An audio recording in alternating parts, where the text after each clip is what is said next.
కలియుగ ప్రత్యక్ష దైవం శ్రీ వెంకటేశ్వరుడు. ఆయన రూపం సమ్మోహనం, ఆయన దర్శనం సర్వ పాపహరణం.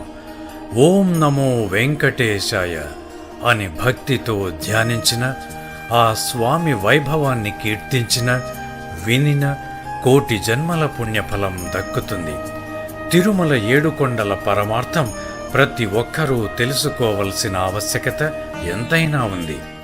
ఈ కలియుగంలో మనిషి తెలిసో తెలియకో తాను చేసిన పాపాలను తొలగించుకొని ముక్తి మార్గం వైపు వారిని పయనింపచేయాలన్న సత్సంకల్పంతో మా ఆరాధ్య ఛానల్ స్తోత్ర నిధి ద్వారా మీకు అందిస్తున్న శ్రీ వెంకటేశ్వర వైభవం సప్తాహంలో భాగంగా ఈరోజు 6వ రోజు.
శుక్లాంబరధరం విష్ణుం శశివర్ణం చతుర్భుజం ప్రసన్నవదనం ధ్యాయేత్ సర్వవిఘ్నోపశాంతయే.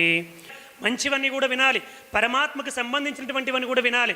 శ్రీ వెంకటేశ్వర వైభవం, శ్రీ వెంకటాచల మహత్యము ఇది సామాన్యమైనటువంటి విషయం కాదు కదండి. 7 రోజులు సప్తాహంగా ఆ పరమాత్ముడు యొక్క దివ్య అనుగ్రహము చేత మనందరం కూడా చెప్పుకుంటున్నాం. అటువంటి వాటికి మన పిల్లలందరూ కూడా వచ్చారు, చాలా సంతోషం. వారికి కూడా స్వామివారి యొక్క దివ్య అలా జాగ్రత్తగా కిందకి దిగుతూ వస్తున్నారు.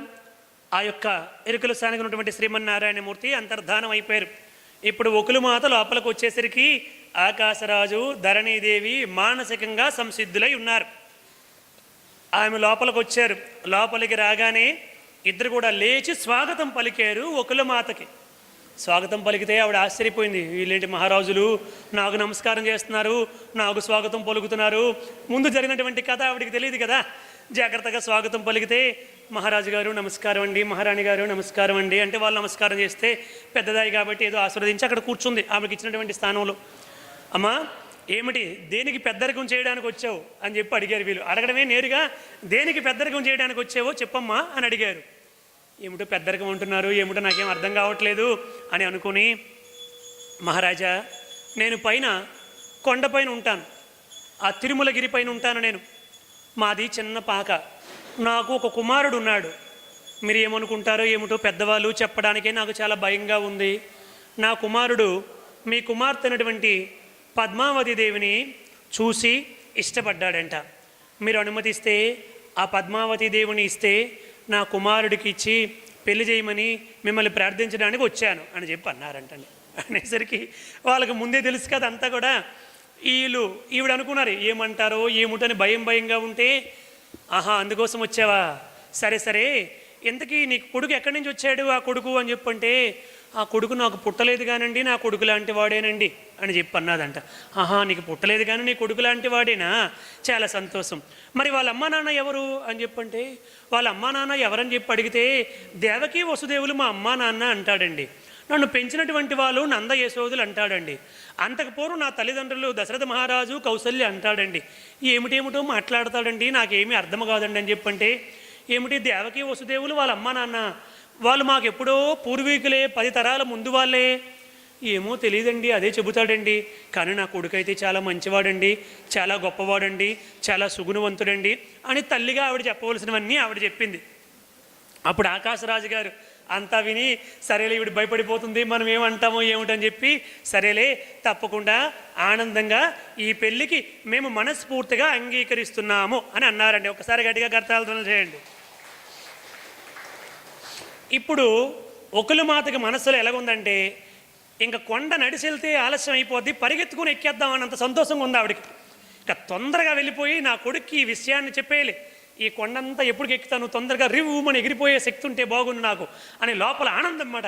ఏమిటి ఇది కలైనా నిజమేనా, మహారాజు గారు ఒప్పుకున్నారా, ఇది కల కాదు కదా నిజమే కదా అని ఆశ్చర్యపోయి ఉబ్బు తబ్బిబ్బైపోయి మహారాజా మీకు నమస్కారం, మీ విశాల హృదయానికి నమస్కారం అని అనేక విధాలుగా చెప్పి సరే నేను ముహూర్తం కట్టించి పెద్దవాళ్ళందరితో మాట్లాడి తదుపరి విషయాలను నేను మీకు తరువాత కబురు పంపిస్తాను, నువ్వు పైకి వెళ్ళిపో అని చెప్పి కూతుర్ని పిలిచి అమ్మ మీకు కాబోయే అత్తగారికి ఒకసారి నమస్కారం చేసుకో అని పద్మావతి దేవిని పిలిపించి ఒకులమాతకి నమస్కారం చేయించారు. ఆకాశరాజు ధరణీదేవి నమస్కారం చేసింది, లోపల ఆవిడ కూడా సంతోషపడింది. సరే అక్కడి నుంచి ఈవిడ ఇంకా ఆనందంతో వాయువేగంతో పైకి వెళ్ళిపోతుందన్నమాట. దిగినప్పుడు సుమారు 4-5 గంటలు పడితే ఎక్కడానికి 2 గంటల్లో ఎక్కిపోయిందట. తల్లి ఎంత వేగ చెప్పేద్దామా నా కొడుకు విషయం అని చెప్పంటే అక్కడ జగన్నాటక సూత్రధారి అమ్మా ఏం జరిగింది అమ్మా అమ్మా అని అమ్మనే కలవరిస్తూ మహానటన చేస్తున్నాడు ఆయన. అక్కడికి వెళ్ళి శ్రీనివాస పండు పండు, మనకి పొండా కాయ అంటారు కదా, ఎక్కడికైనా వెళ్ళి వస్తే పండు అని చెప్పాలి కదా, శ్రీనివాస పండు పండు అంటే ఆనందంతో శ్రీనివాసులు అలా చూస్తున్నాడు. నాయన ఎల్లుని పని విజయవంతం అయిపోయింది, మహారాజు గారు నువ్వు చెప్పినట్టుగా ఆకాశరాజు గారు ఆకాశం ఉన్నటువంటి హృదయం ఉన్నటువంటి వ్యక్తిని ఆయన పెళ్లికి అంగీకరించారు, చాలా సంతోషం అని చెప్పంటే అమ్మా నువ్వు కదా నా నిజమైన అమ్మవే అని అమ్మను గట్టిగా ప్రేమారా కౌగులించుకొని ముద్దులు పెట్టాడు శ్రీనివాసుడు. నిజానికి చేసిందంత ఎవరండి, ఆయన చేశాడు మొత్తం. ఇక్కడేమో ఆ తల్లికి ఆ ఆనందాన్ని గౌరవాన్ని ఉంచడానికి ఈయనేదో అక్కడికి వెళ్ళనట్టుగా అసలు ఏమీ జరగనట్టుగా అమ్మా ఎంత శుభవార్త చెప్పావు, నాకు పెళ్ళికి అంగీకరింపజేసావు చూసావా, నువ్వు ఎల్లబట్టి ఆకాశరాజు అంగీకరించాడమ్మా, నువ్వు మా అమ్మవి నా బంగారు తల్లివి అని ప్రేమగా ఆ యొక్క అమ్మకు ముద్దులు పెట్టేశాడు. ఆమె ఆనందంతో పొంగిపోయింది. ఇక్కడ ఇలా జరుగుతుంది. అక్కడికి వచ్చేసరికి ఆకాశరాజు గురువైనటువంటి బృహస్పతి గారిని ప్రార్థించారు. బృహస్పతి ప్రత్యక్షమయ్యారు. స్వామి జరిగినటువంటి విషయం ఇది కాబట్టి మరి వివాహానికి మనస్ఫూర్తిగా మేము అంగీకరిస్తున్నాం, ఆ వివాహానికి ముహూర్తాన్ని పెట్టండి అని బృహస్పతిని ప్రార్థించారు ఆకాశరాజు. అప్పుడు బృహస్పతి అన్నారు లేదు లేదు దీనికి ముహూర్తం పెట్టే బాధ్యత నాది కాదు, దీనికి ముహూర్తం పెట్టడానికి ఒకరున్నారు, సుఖబ్రహ్మ ఉన్నారు, ఆ సుఖయోగీంద్ర వాళ్ళని ప్రార్థన చేస్తే వారు ముహూర్తం పెడతారు అని చెప్పి అన్నారండి. అనగానే సుఖబ్రహ్మను ప్రార్థన చేయగానే ప్రత్యక్షమయ్యారండి. ఎప్పుడు ప్రార్థన చేస్తారని కాచుకొని కూర్చున్నట్టుకున్నారు వీళ్ళందరూ. ఎందుకంటే అది లోక కళ్యాణం కదండి, మన కళ్యాణాలు వేరు, పరమాత్ముడి కళ్యాణం వేరు, అది లోక కళ్యాణం అది. అందుకోసం అని చెప్పి వెంటనే సుఖబ్రహ్మ ప్రత్యక్షమయ్యారు.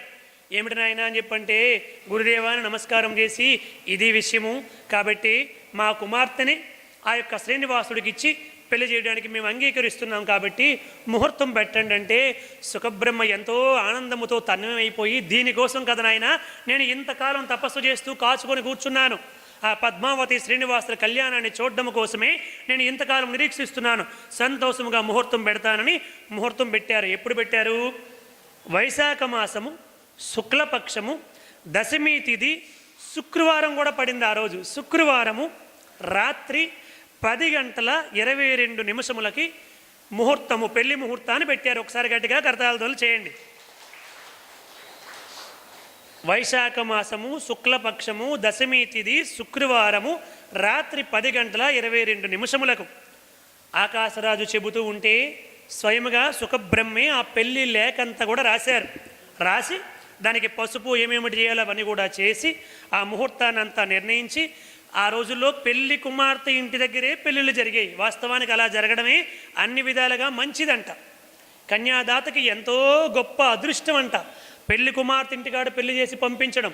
అందుకని మా ఇంటి దగ్గరే వివాహము జరుగుతుంది కాబట్టి వాళ్ళందరినీ కూడా వారి బంధుమిత్రు సమేతముతో అందరినీ కూడా రమ్మని చెప్పండి, నేను అన్ని ఏర్పాట్లు చేస్తానని చెప్పవలసిన అన్ని విషయాలు చెప్పాడు.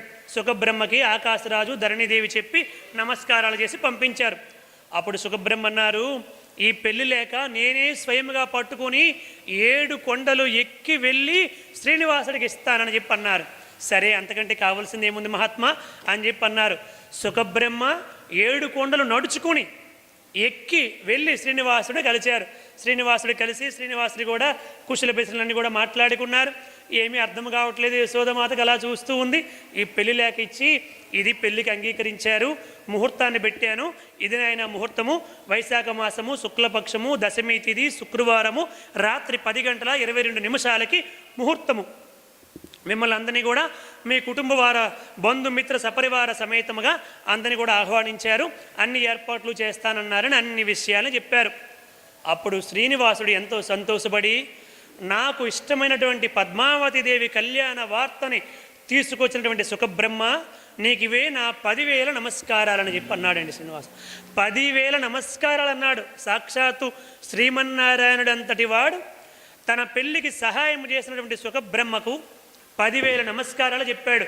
మనం ఎన్ని నమస్కారాలు పెట్టాలో చూడండి. పెద్దలకి, మన పెళ్ళికి సహకారం చేసినటువంటి వాళ్ళకి, సహాయం చేసినటువంటి వాళ్ళకి ఎంత కృతజ్ఞతగా ఉండాలో చూడండి. పెళ్ళంటే ఏదో 3 మూడులు వేసుకొని ఎక్కడికో సినిమాలకు వెళ్ళామా షికార్లకు వెళ్ళామా కాదండి. అదొక గొప్ప యజ్ఞం. అది ఆ వివాహము దాంపత్యం అనేది అదొక యజ్ఞం. అది సరే, అది ఇప్పుడు సందర్భము కాదు, సమయం సరిపోదు కాబట్టి నేను కథాభాగాన్ని చెప్పడానికి ప్రయత్నం చేస్తాను. సరే, అదంతా కూడా తెలిసినటువంటి శ్రీనివాసుడు 10,000 నమస్కారాలు చేశాడు. సుఖబ్రహ్మ కూడా సంతోషముగా సరే స్వామి మీరు అందరూ వచ్చేయంటే చెప్పాడు. ఆ రోజు శుక్రవారము. నేను కిందకు వచ్చిన తర్వాతే పెళ్లి కొడుకుని చేసుకుంటాను. నేను కిందకు వచ్చేస్తాను.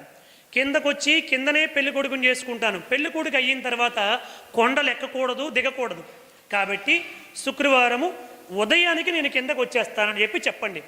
నా యొక్క సపరివార సమేతముగా నేను కిందకు వస్తాను, శుక్రవారం ఉదయం వస్తానని చెప్పండి అని అతను చెప్పవలసిన విషయాలను కూడా చెప్పి సుఖబ్రహ్మను పంపించాడు. సుఖబ్రహ్మ వెళ్ళిపోయిన తర్వాత ఈ లేఖ చూసి ఆనందపడిపోతే మళ్ళీ ఒకరు మాతను కౌగులించుకొని అమ్మా నువ్వే నా పెళ్లికి కారకురాలివి, నీ వల్లే నా పెళ్ళి అయ్యింది, ఎంత బాగా మాట్లాడేవో ఆకాశరాజుతో, ఎలా ఒప్పించేవో, ఏమి చేసేవో ఇదంతా నీ వల్లే జరిగిందమ్మా అని మళ్ళా తల్లిని ఎంతో ఆనందపరిచాడు శ్రీనివాసుడు. ఆ తల్లికి ఏమీ తెలియక నిజమే కావాలా, ఇదంతా నా వల్లే జరిగింది కావాలా అనుకుంటే ఆవిడ సంతోషపడుతుంది. మొత్తం కథానాయకుడు, స్క్రీన్ ప్లే, డైరెక్షన్ అంతా ఈయన. ఆ విషయం ఆ తల్లికి తెలియదు పాపం. ఆవిడ సంతోషపడుతుంది. సరే, అలా అయిన తర్వాత ఇప్పుడు ఆ యొక్క ఒకలుమాత ఆ పెళ్లి శుభలేఖను పట్టుకొని వరాహస్వామి వారి దగ్గరికి వెళ్ళింది. స్వామి నా కొడుకు పెళ్ళి, నువ్వు తప్పకుండా రావాలి అని వరాహస్వామి చెబితే ఆయనకన్నీ తెలుసు కదా.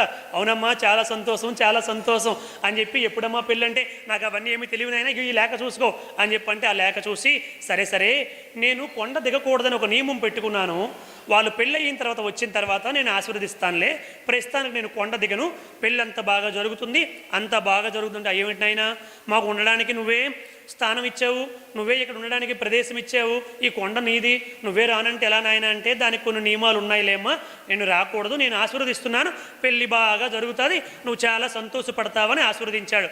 సంతోషంగా ఒకలమ్మ వచ్చేసింది. ఇక్కడికి వచ్చేసరికి శ్రీనివాసుడు బ్రహ్మదేవ అన్నాడండి. అంతే, బ్రహ్మదేవుడు సరస్వతీదేవితో కలిసి హంసవాహనుడే అక్కడ ప్రత్యక్షం అయ్యాడు. ఈవిడ ఒకసారి చూసింది ఒకలిమాత, ఏమిటిది సినిమా కాదు కదా, ఈ బ్రహ్మదేవుడు ఏంటి, నిజంగా బ్రహ్మదేవుడేనా కాదా, ఏమిటి చతుర్ముఖ బ్రహ్మ ఏమిటి, హంసవాహనం ఏమిటి, సరస్వతీదేవిటి ఏమిటి, నా కొడుకు ఎవరిని పిలుస్తాలో వచ్చేస్తున్నారేమిటి, నా కొడుకు ఎంత గొప్పవాడో ఏమిటో, ఎవరి పేరు పిలుస్తాలో వచ్చేస్తున్నారేమిటి అని తల్లి అమాయకంగా ఆనందపడిపోతుంది. చూసిన తర్వాత బ్రహ్మదేవ శివుడు కూడా వచ్చాడు. అందరు కూడా వచ్చిన తర్వాత ఇంద్రుడు వచ్చాడు. బ్రహ్మదేవుడికి అన్నాడు, బ్రహ్మదేవ ఇది నా తాలూకు వివాహం ఈ విధంగా నిర్ణయించబడింది, ఈ వివాహానికి నాకు పెళ్లి లేఖలకి 8x8 సైజులో పెళ్లి లేఖలు కావాలి, దానికి కావలసినటువంటి బంగారాన్ని నాకు ఇవ్వు, ఆ బంగారపు పెళ్లి లేఖలు పంపిస్తాను, 8 అంగుళాలు x 8 అంగుళాలు సైజు. మనకు కూడా మనందరికి కూడా పెళ్లి లేఖలు వస్తే ఎంత బాగున్నో, బంగారపు పెళ్లి లేఖలు కదండి. 8x8 సైజులు పెళ్లి లేఖలు కావాలి. ఎన్ని కావాలి? 68 కోట్లు కావాలంట.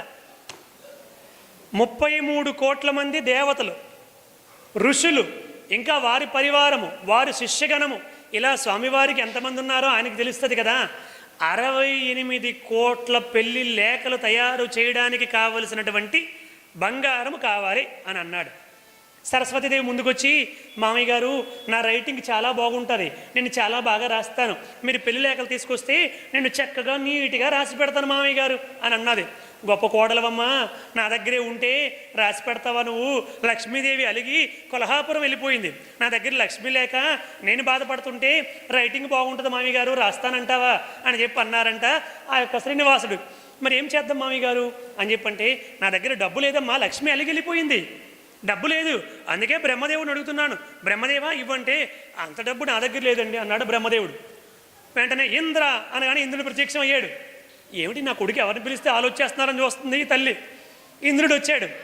ఇంద్ర, నాకు 68 కోట్ల బంగారు పెళ్లి లేఖలు తయారు చేయడానికి కావలసిన బంగారాన్ని ఇవ్వు అని చెప్పంటే, నా దగ్గర అంత బంగారం లేదు బాబు, ఏదో కొంచెమో తృణమో ఫలమో అంటే ఇవ్వగల కానీ అంత బంగారం నా దగ్గర ఎవరు, మరి ఎలా అని చెప్పంటే, మీకు తెలియదే ముందు శ్రీనివాస, కావాలని ఈ విధంగా మాట్లాడుతున్నావు, నీ మహాభక్తుడైనటువంటి కుబేరుడు ఉన్నాడు కదా, ఆయనకి నువ్వు ఆ గొప్ప వరాన్ని ఇచ్చావు కదా, కాబట్టి ఆ కుబేరుడిని పిల్లంటే కుబేర అనగానే కుబేరుడు వచ్చేసాడు. తల్లికి ఏం అర్థం కాక, నాకేం అర్థం కావట్లేదు బాబోయ్, ఏంటి నా కొడుకు ఎవరిని పిలిస్తే ఆలోచిస్తున్నారు అని తల్లి అమాయకంగా ఆశ్చర్యంగా చూస్తుంది. కుబేరుడు వచ్చాడు. ప్రభు ఆజ్ఞ అన్నాడు, నాయన కుబేర, ఇది పరిస్థితి, పెళ్లి చేసుకుంటున్నాను కాబట్టి ఆ పెళ్లికి నాకు 68 కోట్ల బంగారు పెళ్లి లేఖలు తయారు చెయ్యాలి, కాబట్టి నీవు నాకు 1 కోటి నిష్కాసములు బంగారాన్ని అప్పుగా ఇమ్మన్నాడండి. 1 కోటి నిష్కాసములు ఇమ్మన్నాడు. ఆయన అన్నాడు, ప్రభు ఈ బంగారం అంతా నాకు మీరిచ్చింది, నేను మీకు అప్పుగా ఇవ్వడం ఏమిటి శ్రీనివాస? నేను అప్పుగా ఇవ్వడం కాదు, మీరు 1 కోటి కాదు 10 కోట్లు కావాలన్నా ఉచితంగా తీసుకోండి, ఇదంతా మీరిచ్చింది స్వామి, మీరిచ్చింది మీకు అప్పు ఏమిటి, తీసుకోండి స్వామి అంటే, లేదు లేదు, పద్ధతే, నేను 1 కోటి నిష్కాసములు అప్పుగానే తీసుకుంటాను. ఆ అప్పుకి ప్రతి 100 నిష్కాసములకి 1 నిష్కాసము వడ్డీ కడతాను. అంటే మనకు అర్థమయ్యే భాషలో చెప్పాలంటే 100కి రూపాయి ధర్మ వడ్డీ కదండి. అంటే శ్రీనివాసుడు ఏమైనా వడ్డీ వ్యాపారం చేస్తున్నాడా, వడ్డీ వ్యాపారాన్ని ప్రోత్సహిస్తాడా? కాదు, దీని వెనకాతల పెద్ద కథ ఉంది, మీకు ముందుకెళ్ళాక చెబుతాను. 100కి 1 కాసు నీకు వడ్డీ కడతాను, 1 నిష్కాసము వడ్డీ కడతాను. సాక్షులు నువ్వు అనుకుంటున్నావేమో, ఈ కలియుగాంతం వరకు కూడా వడ్డీ కడతాను, యుగాంతం అయిపోయినప్పుడు నీ అసలు కూడా ఇచ్చేస్తాను, అంతవరకు వడ్డీ కడతాను. ఇది నేను నిర్ణయించుకున్న నిర్ణయం, కాబట్టి ప్రభువుగా నా నిర్ణయాన్ని ఆమోదించడమే భక్తుడిగా నీ కర్తవ్యము. కాబట్టి నాకు ఉచితముగా ఇస్తాను, ఫ్రీగా ఇస్తాను వద్దు, నాకు అప్పుగానే ఇవ్వు. ఇదిగో దానికి సాక్ష్యం ఎవరంటే, ఇగో ఈ చతుర్ముఖ బ్రహ్మ ఒక సాక్షి సంతకం పెడతారు, ఈ రుద్రుడు ఒక సాక్షి సంతకం పెడతారు, వీళ్ళిద్దరూ సాక్షులు అని చెప్పి అన్నారు.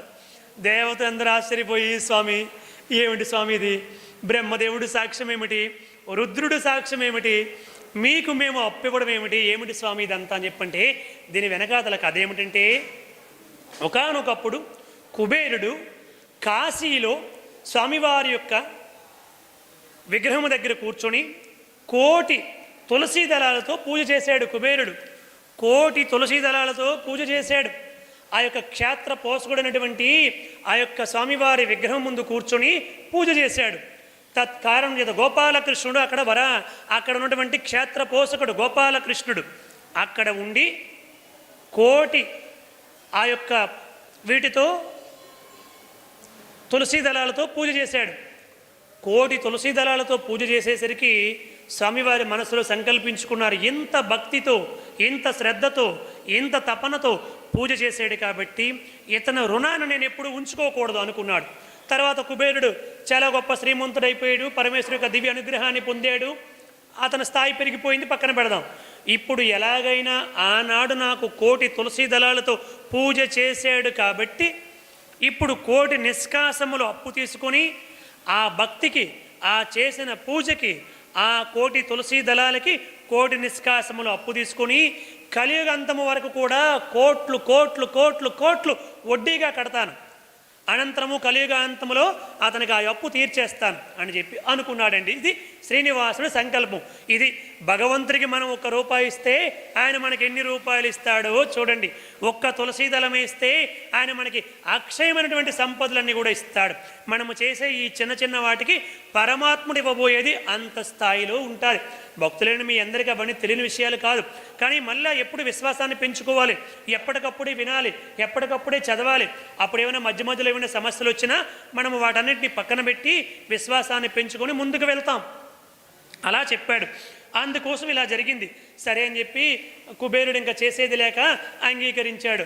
అలా స్వామివారు కుబేరుడి దగ్గర 1,000,000 నిష్కాసములు తీసుకున్నారు. ఇక్కడికి వచ్చేసరికి విడిది భవనాలు ఏర్పాటు చేయాలి. బ్రహ్మదేవుడికి బ్రహ్మదేవ అక్కడ కిందని నారాయణపురంలో, అంటే దిగువ తిరుపతి అండి, అప్పుడు నారాయణపురం అనేవారు, ఇప్పుడు మనం దిగువ తిరుపతి అంటున్నాం. దిగువ తిరుపతిలో గొప్ప అంతఃపురాలు ఏర్పాటు చేయి. 1,00,00,000 మంది దేవతలు వస్తారు, ఋషులు వస్తారు, వారి శిష్యగణం వస్తుంది, అందరికీ అద్భుతమైనటువంటి ఏర్పాట్లు చేయి.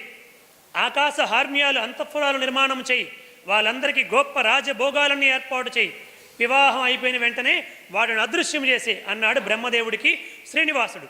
అలా అనగానే వెంటనే విశ్వకర్మని ఆజ్ఞాపన చేశాడు. విశ్వకర్మ మనస్సులో సంకల్పం చేసుకుంటూ ఉంటే గొప్ప అంతఃపురాలు, కొన్ని 100 అంతస్తులతో అంతఃపురాల నిర్మాణం అయిపోయాయి అంటండి. ఇది చూసి ఆకాశరాజు ఒక్కసారి ధరణిదేవిని పిలిచాడంట. ధరణిదేవి, మన అల్లుడికి గుడిసె మాత్రమే ఉంది, మన కూతుర్ని ఇవ్వని అన్నావు కదా, ఇది మన అల్లుడి యొక్క దివ్యశక్తి. ఇప్పుడు ఆయన మనకంటే గొప్పవాడా, మనం ఆయనకంటే గొప్పవాళ్ళం, ఒక్కసారి చూడంటే ఆ ధరణిదేవి ఆ అంతఃపురాలని చూసి గుండెలు బాధోసుకొని, ఓరు నాయనో మా అల్లుడు సామాన్యుడు కాదు, నేనేదో పొరపాటు పడ్డాను అని ఆవిడ లోపల ఒక్కసారి తబ్బిబ్బైపోయింది అన్నమాట. ఆశ్చర్యానికి గురైపోయింది. అలా అయిన తర్వాత అందరూ కలిసి అక్కడి నుంచి బయలుదేరారు. ఇంకా బయలుదేరి కిందకు వచ్చారు. ఎక్కడికి? నారాయణపురానికి వచ్చారు. ఒకలుమాతను వెంటబెట్టుకుని శ్రీనివాసుడు ఇంకా కొంతమంది పెద్దలు ఋషులు వాళ్ళందరినీ వెంటబెట్టుకుని నారాయణపురానికి వచ్చాడు. ఏ రోజు వచ్చాడండి? శుక్రవారం ఉదయం. వివాహం సాయంత్రం కదా, ఉదయం వచ్చాడు. వచ్చిన తర్వాత స్వామివారు అన్నారు, ఇంకా పెళ్లి కొడుకుని చెయ్యాలి స్వామివారికి. అప్పుడు స్వామి అన్నారు, వీళ్ళిద్దరూ ముందుకు వచ్చారు. ఎవరు? సరస్వతీదేవి, పార్వతీదేవి ముందుకు వచ్చారు. మేము పెళ్లి కొడుకుని చేస్తామంటే, లేదు లేదు, నాకు పెళ్లి కొడుకుని ఎవరు చెయ్యాలంటే లక్ష్మీదేవి వచ్చి నన్ను పెళ్లి కొడుకుని చెయ్యాలి అన్నారు శ్రీనివాస్. అక్కడ పెట్టారండి. అందరూ ఒక్కసారి ఆశ్చర్యపడు. అలిగి లక్ష్మీదేవి వచ్చేసింది కదా, ఇప్పుడు ఆ లక్ష్మీదేవి వచ్చి నన్ను పెళ్లి కొడుకుని చెయ్యాలి అన్నారండి. అనేసరికి అందరు కూడా ఆశ్చర్య. సినిమాలో చూపించిన మీరు నమ్మకండి. సినిమాలో ఏమిటంటే ఆ ఇద్దరు భార్యలు పోరు పడలేక శ్రీనివాసుడు ఆ గొడవలు పడలేక వెళ్ళి శిలారూపంగా మారిపోయేవన్నీ కట్టు కథలండి. వెంకటాచల మహత్యములో స్కాంద పురాణ అంతర్గతముగా వెంకటాచల మహత్యము అనేక పురాణాల్లో ఎక్కడా అవన్నీ చెప్పబడలేదు. సినిమా గురించి పక్కన పెట్టండి. వాళ్ళ ఉద్దేశం ఏమిటంటే డబ్బు బాగా రావాలి, సెన్సేషనల్ ఉండాలి, అది వాళ్ళ భావన వేరు, పక్కన పెడదాం.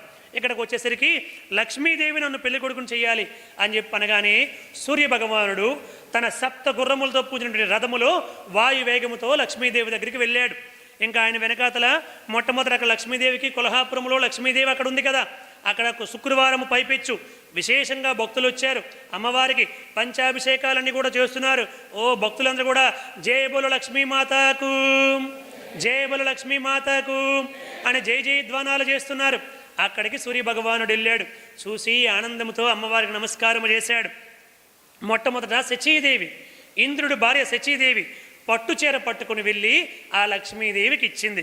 తర్వాత అగస్త్య మహర్షి భార్య అయినటువంటి లోపాముద్ర చెవి కుండలాలు ఇచ్చింది లక్ష్మీదేవికి. అరుంధతి కాలికి మట్టిలు ఇచ్చింది. అనసూయమాత కాలి అందెలు ఇచ్చింది. ఇలా అందరూ ఒక్కొక్కటి ఇచ్చారు.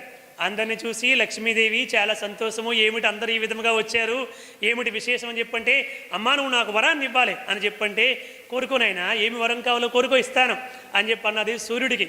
సూర్యభగవానుడికి అలా అమ్మగారు చెప్పగానే అప్పుడు సూర్యభగవానుడు చెప్పారు, అమ్మా నీ భర్త అయినటువంటి శ్రీనివాసుడు శ్రీమన్నారాయణుడు మళ్ళీ పెళ్లి కొడుకు కాబోతున్నాడు, నీవే వచ్చి స్వయంగా పెళ్లి కొడుకుని చెయ్యాలంట, అందుకు నిన్ను ఆహ్వానించమని మమ్మల్ని పంపించారమ్మా అని చెప్పి అన్నారు.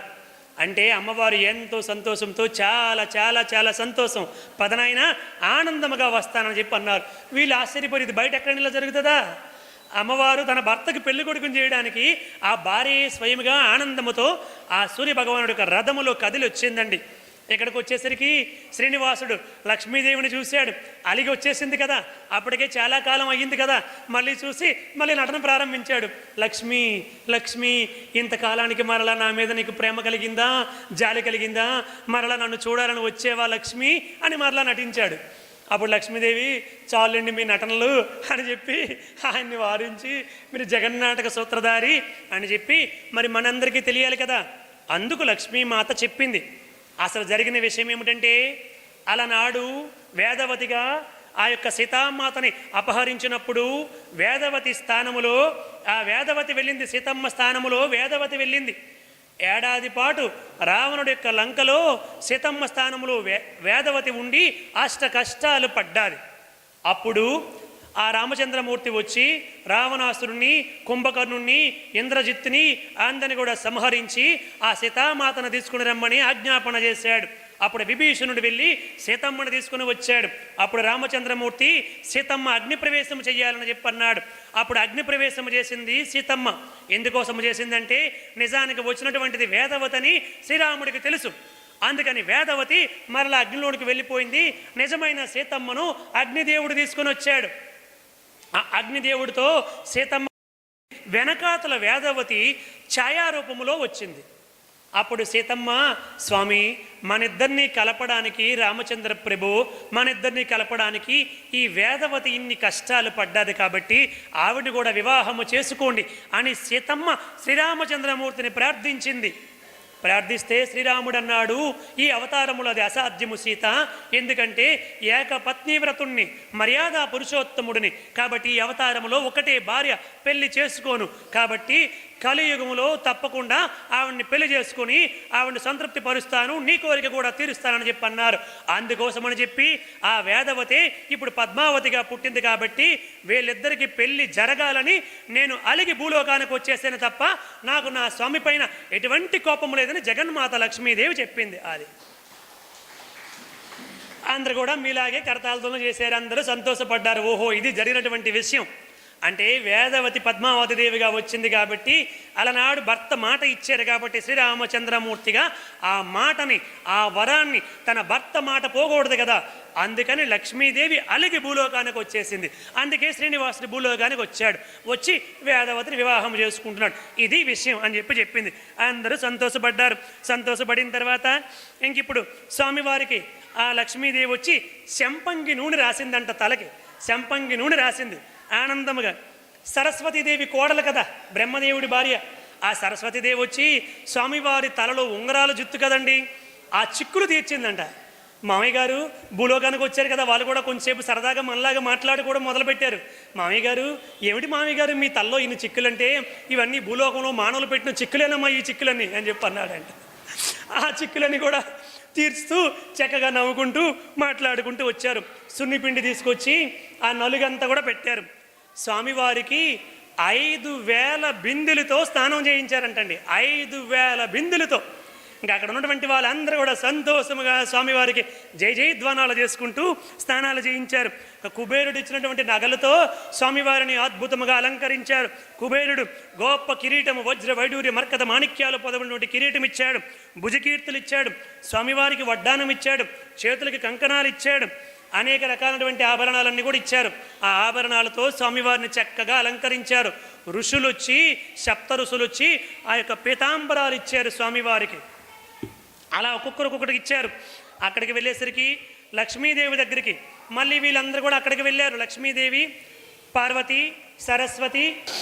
సరే, అలా ఆ యొక్క లక్ష్మీదేవి, పార్వతీదేవి, సరస్వతీదేవి స్వామివారిని అనేక విధాలుగా అలంకరించి కళ్యాణ తిలకం దిద్దారు. స్వామివారికి 3 రేఖలతో ఉన్నటువంటి కళ్యాణ తిలకాన్ని స్వయముగా లక్ష్మీ, పార్వతి, సరస్వతీదేవి దిద్దారు. సుగంధ ద్రవ్యాలు పూశారు.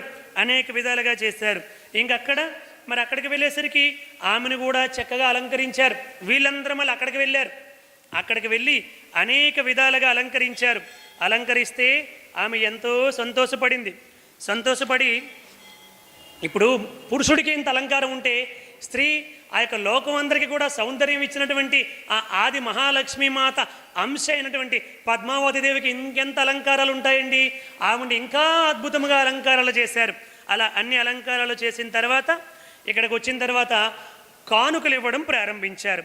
ఈ కానుకలు ఇచ్చే ముందు ఏమి జరిగిందంటే స్వామివారికి బాగా అలంకారం చేసిన తర్వాత ఊరేగింపు చేశారు. స్వయముగా ఇంద్రుడి యొక్క ఐరావతం అక్కడ ఉంది కదా ఏనుగు, ఆ ఏనుగు పైన స్వామివారిని ఎక్కించారండి. ఇంకా ఇంత బాగా అలంకారం చేసిన తర్వాత స్వామివారు ఆ ఐరావతము ఏనుగెక్కి ఆ యొక్క నారాయణపురం వీధుల్లో ఊరేగుతుంటే జనాలందరూ స్వామివారిని చూసి ఆ ముగ్ధ మనోహర రూపాన్ని చూసి ఏడుకొండలవాడ వెంకటరమణ గోవింద గోవింద ఆపద ముక్కులవాడ, అనాథ రక్షక, గోవింద గోవింద అని ఇప్పుడు మనం ఎలా అయితే ఎలుగెత్తి జై జయధ్వానాలు చేస్తున్నామో వాళ్ళందరూ కూడా గొప్పగా జై జయధ్వానాలు చేశారు.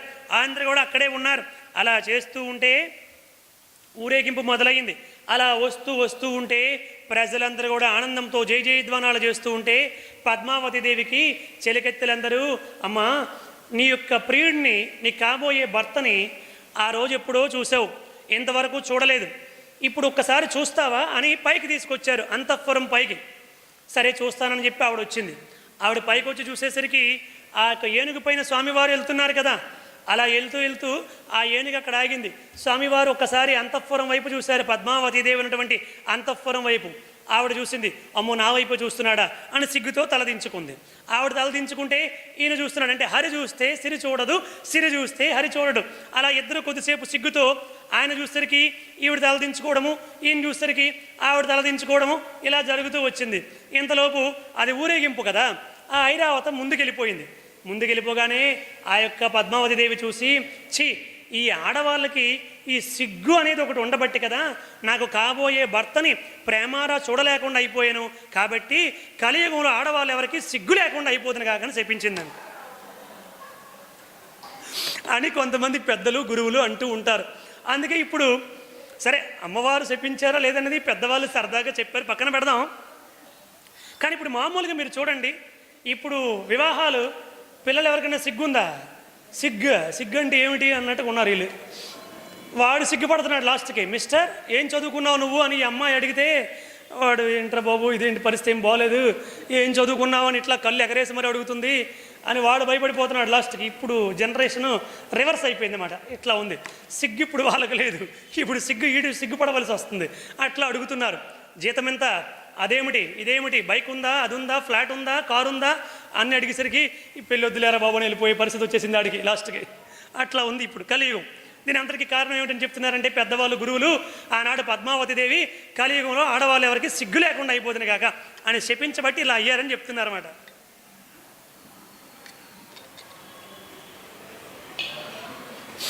సరే అలా జరిగింది.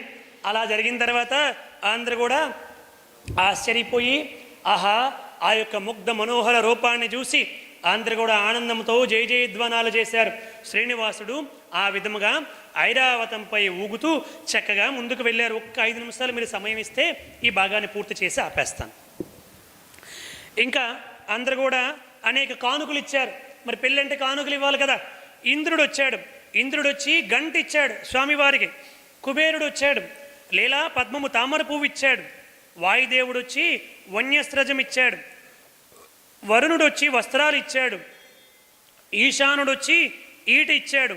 దిక్పాలకులు, దేవతలు, ఋషులు ఇలా అనేక మంది అనేక కానుకలు ఇచ్చారు. ఎవరికి? ఇటు శ్రీనివాసుడికి అటు పద్మావతి అమ్మవారికి కూడా అనేక కానుకలు ఇచ్చారు. సరస్వతీదేవి వచ్చి బాసికం ఇచ్చింది. సరస్వతీదేవి బాసికం కట్టిందన్నమాట. పార్వతీదేవి జీలకర్ర బెల్లము పార్వతీదేవి ఇచ్చింది. చూడండి, అంటే జీలకర్ర బెల్లములాగా మీ ఇద్దరు దాంపత్యము ఎల్లప్పుడూ అన్యోన్యంగా ఐకమత్యంగా కలిసి ఉండాలి, దృఢంగా ఉండాలని పార్వతీదేవి జీలకర్ర బెల్లం ఇచ్చింది. ఇంకా లక్ష్మీదేవి స్వయముగా తాలిబొట్టు లక్ష్మీదేవి ఇచ్చింది. పద్మావతీదేవికి కట్టమని లక్ష్మీదేవి స్వయముగా తాలిబొట్టు ఇచ్చిందండి. ఇలా కానుకలు అలంకారాలు అన్నీ కూడా చేశారు. ఇంకా పద్మావతీదేవి కూడా మంగళ స్నానాలు చేయించారు, ఆభరణాలు అలంకరించారు, అనేక వస్త్రాలు ఇచ్చారు, అనేక గొలుసులు అన్నీ కూడా మెడ నిండా వేశారు. లోపాముద్ర, అనసూయ, అరుంధతి అందరూ కూడా నిండుగా ఆశీర్వదించి చాలా చక్కగా అందంగా అమ్మవారిని తయారు చేసి ఆ యొక్క అమ్మవారికి ఒక దిష్టి చుక్క పెట్టారన్నమాట. బొగ్గపైన ఒక చుక్క పెడతారన్నమాట. ఏ పనికి మాలు వాళ్ళు చూస్తే దిష్టి తగులుతుందని చెప్పి ఆ దిష్టి తగలకుండా బొగ్గపైన ఒక చుక్క పెడతారు. దాన్ని బ్యూటీ స్పాట్ అని చెప్పి అంటారు. అక్కడ ఒక చుక్క పెట్టారు. అలా అమ్మవారికి తయారు చేశారు. ఇప్పుడు పెళ్ళికి ముందు ఏం చేయాలి? గౌరీ పూజ చేయాలి. అమ్మవారి అదృశ్యం ఏమిటంటే మనమైతే గౌరీ పూజ గౌరీ దేవి ఆలయానికి వెళ్తాము, లేదా గౌరీమాత విగ్రహాన్ని ఫోటోను ఏదో పెట్టుకొని పూజ చేస్తారు. అక్కడ స్వయంగా గౌరీదేవి అక్కడే ఉంది. ఆది దంపతులు పార్వతీ పరమేశ్వరులు స్వయంగా అక్కడే ఉన్నారు. వాళ్ళిద్దరికీ పద్మావతీదేవి ఆనందముతో భక్తి విశ్వాసాలతో స్వయంగా పూజించింది. ఆది దంపతులు ఆశీర్వదించారు పద్మావతీదేవిని. అలా పాదాలపైన పసుపు, కుంకుమ, పువ్వులు, అక్షింతలు అన్నీ స్వయముగా వేసింది పార్వతీదేవికి. వేసి పూజించి అమ్మవారి యొక్క అనుగ్రహాన్ని పొందింది, హారతి ఇచ్చింది, అన్నీ కూడా చేసింది. ఇంకా కళ్యాణం ఏర్పాటు చేశారు. ఇరువురిని మండపంలోనికి తీసుకొని వచ్చారు. ఇప్పుడు నిలబడి కన్యాదానం అన్నమాట. నిలబడి, కూర్చొని కాదు, నిలబడే జరిగింది ఈ కన్యాదాన ఘట్టమంతా కూడా. ఇప్పుడు ముహూర్తం ప్రకారముగా మనం ముహూర్తం చెప్పుకున్నాము కదా. ఆ యొక్క శుక్రవారము ఎన్ని గంటలకండి? 10:22 ఆ ముహూర్తం ప్రకారముగా ముగ్గురు బ్రహ్మలు వేద మంత్రాలు చదువుతూ ఉండగా, ఏం పెళ్ళండి అది, మనం సూక్ష్మంగా సమయాభావంతో చెప్పేస్తున్నాము కానీ ముగ్గురు బ్రహ్మలు ఎవరు? చతుర్ముఖ బ్రహ్మ, సుఖబ్రహ్మ, బృహస్పతి, ముగ్గురు బ్రహ్మలు వేద మంత్రాలు చదువుతూ ఉండగా ఆ ముహూర్తం ప్రకారముగా జీలకర్ర బెల్లం పెట్టించారు. అది వివాహానికి ప్రథమ నాంది. ఒకసారి గట్టిగా కర్తాలతో చేయండి.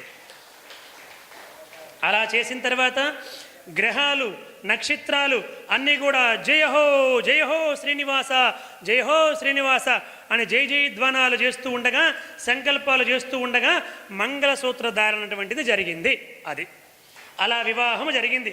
ఇంకా ఆకాశరాజు కన్యాదానాన్ని చెయ్యాలి. ఈవిడ, నాయన ఈ పద్మావతి అయోనిజ, నేటి నుంచి నేడవల నిన్ను అనుసరిస్తుంది, నీకు సహధర్మచారిని, ఇద్దరు కలిసి ఆనందముగా దాంపత్య జీవితాన్ని, సంతోషముగా ఆనందముగా గృహస్థ జీవితాన్ని గడపండి అని ఆనందముగా కన్యాదానము చేశాడు. ఎంత అదృష్టం చేసుకున్నాడు ఆకాశరాజు. ఎప్పుడో మాధవ శర్మ ఈరోజు సాక్షాత్తు శ్రీమన్నారాయణమూర్తికి కన్యాదానాన్ని చేసే అదృష్టాన్ని పొందాడు. 7 కొండలు కూడా నడిచి వెక్కి అక్కడ స్వామి పుష్కరంలో స్నానము చేసి తన పాపాలన్నీ ప్రక్షాళన చేసుకుంటే అంత గొప్ప స్థాయిని భగవంతుడు ఆయనకు అనుగ్రహించాడు. ఎక్కడ మాధవ శర్మ, ఎక్కడ ఆకాశరాజండి, అలా అనుగ్రహించాడు. అలా జరిగిన తర్వాత ఇంకా అరుంధతి నక్షత్రం చూపించాలి. అదే మనకనుకోండి, చూపిస్తారు, బయటకు తీసుకొచ్చి వాడికి కనబడదు, చూపించినోడికి కనబడదు, చూసినోడికి కనబడదు. చూపించగానే అదిగో అరుంధతి నక్షత్రం అని పంతులు గారు చెప్పగానే ఈయనకి కొత్తగా పెళ్ళి అవుతుంది కదా, తొందరగా అయిపోతే మంచిదిలని ఆనందం ఉంటుంది కదా లోపల. కనిపించిందండి కనిపించిందండి అనేస్తాడు. కనిపించకపోయినా కనిపించిందంటే కనిపించింది సరే అనుకొని వెళ్ళిపోతారు వీళ్ళు. ఇక్కడేమో స్వయంగా అరుంధతీదేవి, వశిష్ఠుడు స్వయంగా అక్కడే ఉన్నారు. వారిద్దరి ఆశీస్సులు కూడా దండిగా పొందారు. చక్కగా వాళ్ళు చూపించి, ఇదిగో అమ్మ ఈవిడే అరుంధతి, మహా గొప్ప పాతివ్రత, ఈవిడ యొక్క దివ్య అనుగ్రహాన్ని పొందు అని చెప్పి అరుంధతి వశిష్ఠుల యొక్క ఆశీర్వచనాల్ని ఆ ముగ్గురు బ్రహ్మలు దగ్గరుండి పొందేలాగా చేశారు. ఇంకా అదంతా అయిపోయిన తర్వాత ఇంకా ఉంగరాలు దేవే కార్యక్రమం ఉంది. ఈ ఉంగరాల దగ్గరే మనకి బయట అసలు ఎందుకోసం పెట్టారంటే, ఎవరు గెలిచారా అనేది ఇదేదో పందెం పెట్టడం కోసం కాదు, ఎవరికి ఎవరి మీద ఎంత ప్రేమ ఉందో తెలియపరిచే ఘట్టమే ఉంగరాలు దేవడం అంటే. ఇక్కడ భార్యకి ఎప్పుడు కూడా నాదే డామినేషన్ అవ్వాలని అనుకోండి, ఆ లోపల ఉంగరం భర్తకి దొరికినా గట్టిగా గిల్లేసి లాక్కొని నాకే దొరికింది అని చెబుతుంది. డామినేషన్ ఉండే భార్య. అదే భర్తకి కనుక భార్య మీద ప్రేమ ఉందనుకోండి, తనకి దొరికినా నా కోసం ఇంటి పేరు మార్చుకొని, ఆ యొక్క గోత్రాన్ని మార్చుకొని, అన్నీ మార్చుకొని నా కోసం ఇక్కడికి వచ్చేసింది కాబట్టి నాకు రేపు భవిష్యత్తులో నా కుటుంబానికి కీర్తి తేవలసింది నా భార్య, నా బిడ్డలకి సద్బుద్ధులు నేర్పవలసి, నా వంశాన్ని అభివృద్ధి చేయవలసినటువంటిది నా భార్య. కాబట్టి అటువంటి భార్యకి నా భార్యకే దొరికిందని చెప్పి ఆవిడ సంతోషమే నా సంతోషంగా భావిస్తానని లోపల తన భార్యకి ఇచ్చేస్తాడు భర్త. అటువంటి భావన ఉన్నటువంటి భర్త. అలాగే శ్రీనివాసుడు ఉంగరాలు తనకే దొరికినప్పటికీ 3 సార్లు కూడా కింద నుంచి పద్మావతి దేవికే ఇచ్చేసాడంట. పద్మావతి దేవి ఉంగరాలు తీసి నాకే దొరికాయి అని చెప్పి అన్నాదంట. ఇది ఘట్టం. ఒకసారి గట్టిగా ఘట్టాలు చేయండి శ్రీనివాసుడికి. ప్రతి విషయంలో ఎంతటి అంతరార్థం ఉందో చూడండి ఒక్కసారి. అలా ఆమె సంతోషపడేలాగా చేయాలంటే భర్త యొక్క కర్తవ్యము భార్యని ఎప్పుడూ సంతోషముగా ఉంచాలి. ఎక్కడో పుడతారు, ఏ తల్లిదండ్రులకో పుడతారు, ఏ ప్రాంతంలోనో పుడతారు, నువ్వు ఎవరో తెలియదు, నీకు ఎటువంటి అలవాట్లు ఉన్నాయో తెలియదు, ఎటువంటి ఆలోచనలు ఉన్నాయో తెలియదు, ఎటువంటి భావజాలం ఉందో తెలియదు. కానీ పెద్దవాళ్ళు తెచ్చి అమ్మ ఈయన నీ భర్త అని ఒక్కసారి చూపిస్తే ఆ తల్లిదండ్రుల మాటకి, పెద్దల మాటకి కట్టుబడి సర్వాన్ని త్యాగము చేసేసి ఆనాటి నుంచి ఆ కుటుంబములో ఆ భర్త కోసం, ఆ అత్తమామల కోసం తన జీవితాన్ని మొత్తాన్ని కూడా త్యాగము చేసేసి, తన ఇష్టాలని, తన కోరికల్ని సర్వాన్ని త్యాగము చేసి నా భర్తే నాకు సర్వము, నా బిడ్డలే నాకు సర్వము, నా అత్తమామలే నాకు సర్వము అని చెప్పి ఆ పుట్టింటి వారిని కూడా క్రమేపీ దూరంగా జరిగిపోయి మర్చిపోయి వీళ్ళే సర్వం అనుకుని ఉన్నటువంటి స్త్రీమూర్తులందరికీ మనం హృదయపూర్వకంగా నమస్కారాలు చెప్పాలి. అటువంటిది స్త్రీ యొక్క జన్మ. అయితే అవన్నీ మనకి ఎప్పుడు తెలుస్తాయంటే ఒక 35-40 వచ్చినప్పుడు తెలుస్తాయి. ఈ ముందు అవేవి తెలియవు మాట. పాపం పెళ్ళంటే బీచ్కి వెళ్ళిపోవడము, సినిమాకి వెళ్ళిపోవడము, షికారుకి వెళ్ళిపోవడము, ఇదే పెళ్ళంటే అన్న భావనే ఉంటుంది ఆ వయస్సులో. కొంచెము ఒక 2 పిల్లలయ్యి కొంచెం బాధ్యత పెరిగి కష్టాలు నష్టాలు అన్నీ చవిచూసి ఒక 40 ఏళ్ళు వయసు వస్తే పిక్చర్ అంతా స్పష్టంగా అర్థమైపోతుంది అన్నమాట. అంతవరకు అర్థం కాదు. కాబట్టి ఇవన్నీ వింటే, ఇటువంటి పెద్దల తాలూకు చరిత్రలు వింటే, మన ఇంట్లో కూడా మన తల్లిదండ్రులను వృద్ధాశ్రమంలో ఎక్కడో పడకుండా మన దగ్గరే ఉంచుకుంటే, ఆ తల్లిదండ్రులు, ఆ వృద్ధులు, అత్తమామలు, నానమ్మలు, అమ్మమ్మలు జీవితం యొక్క గుణపాఠాలు, జీవితం యొక్క విశిష్టత అవన్నీ చెబుతూ ఉంటే అప్పుడు మనకు తెలుస్తుంది. ఇంట్లో పెద్దవాళ్ళు ఎవరు లేరు అనుకోండి, ఎవరు లేకపోతే ఏమీ తెలియదు మాట, అంతే జీవితం. అందుకని ఇంట్లో పెద్దవాళ్ళు ఉండడం ఒక అదృష్టం మాట, అది తెలుసుకోవాలి మనం. అలా జరిగింది. అది అయిన తర్వాత ఇప్పుడు విడిది గృహానికి వెళ్ళాలి. వాళ్ళందరూ లోపలికి వెళ్ళిపోయారు. ఎవరు? శచీదేవి మంచి ఆనందంగా ఉంది. ఆ ఇంద్రుడి భార్య ఆవిడ ముందు లోనికి వెళ్ళిపోయి తలుపేసేసింది. లోనికి వీళ్ళు కూడా వెళ్ళారు. ఎవరు? పార్వతీదేవి, సరస్వతీదేవి. ఆ లోపలికి రావాలంటే పేర్లు చెప్పాలి, పేర్లు చెబితేనే తలుపు తీస్తాం, లేకపోతే తలుపు తీయమన్నారు వీళ్ళు. పాపం అప్పుడే పెళ్ళైంది కదండి, ఆవిడ పేరు చెప్పడానికి సిగ్గుపడుతుంది. ఈయన మగవాడు కదా, ఈయనకేముంది, నేను పద్మావతి కలిసి వచ్చాం అన్నాడంటే ఈయన.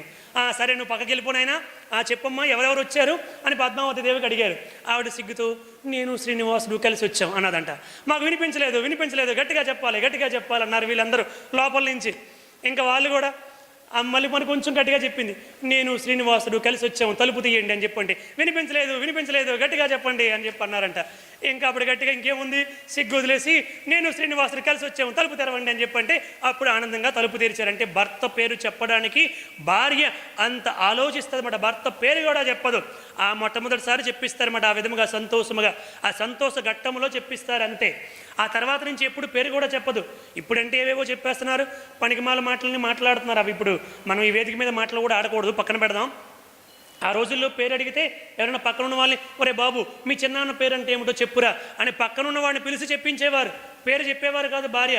అలా ఉండేవారు.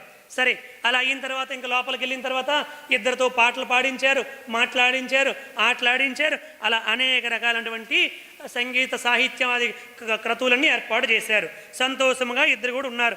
అప్పుడు మామగారు కట్నముగా 14 బాండాల కాసులు, వెండి, రత్నాలు, రథాలు, గుర్రాలు, ఏనుగులు అన్నీ దాసదాసీల్ని కట్నముగా ఇచ్చాడంట. ఎవరు? ఆకాశరాజు. వాటన్నింటినీ ఒకసారి స్పృశించి వీటన్నింటినీ కూడా బేదలకి దానము చేసేయండి, నాకు ఇవేవి వద్దన్నాడు శ్రీనివాసుడు. అది స్వామి అంటే, బేదలకి దానం చేసేయమన్నాడండి అంతే. అవేవి కూడా తీసుకోలేదు. అప్పుడు తీసుకోకపోతే ఆకాశరాజు అమ్మయ్య ఏ జన్మలో ఏం పుణ్యం చేసుకున్నానో, నాకు ఇటువంటి గొప్ప అల్లుడు వచ్చాడు, నా కూతురు ఎంతో ఆనందముగా ఉంటుంది, ఇంకా భవిష్యత్తులో ఇంకెంత ఆనందంగా ఉంటుందని ఆ ఆకాశరాజు ధరణిదేవి ఎంతో సంతోషపడిపోతే ఒకలుమాత వచ్చి, ఏదమ్మా ఒకసారి అత్త అని పిలమ్మా అని చెప్పి అన్నది. ఆవిడొచ్చి అత్త అన్నది. మరొకసారి పిలమ్మా అత్త, మరొకసారి పిలమ్మా అత్త. ఎన్నిసార్లు అత్త అత్త అత్త అని 1000 సార్లు అనిపించింది ఆవిడకి ఆనందం. ఎందుకోసం అంటే ఈ అత్త అని పిలిపించుకోవడం కోసమే కదా. ఆవిడ అన్నాడు, నాయన నీ పెళ్లి చూడలేదు, మళ్ళీ నీ పెళ్లి చూడాలనుకుంటున్నాను అని ప్రార్థించింది.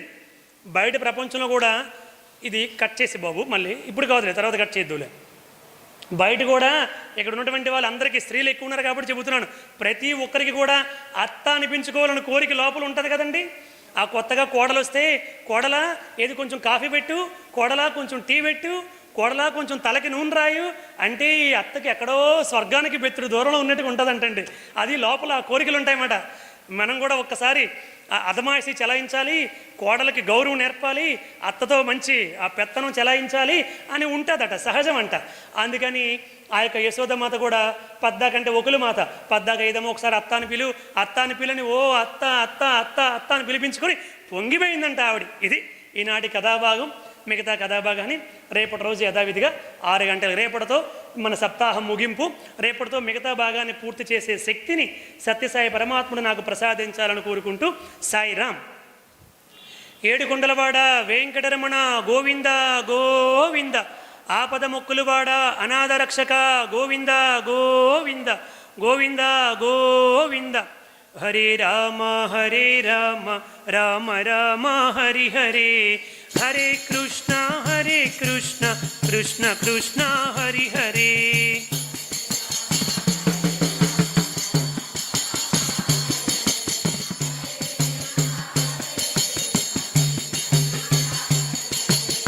హరే రామ రామ రామ హరి హరే హరే కృష్ణ కృష్ణ కృష్ణ హరి హరే.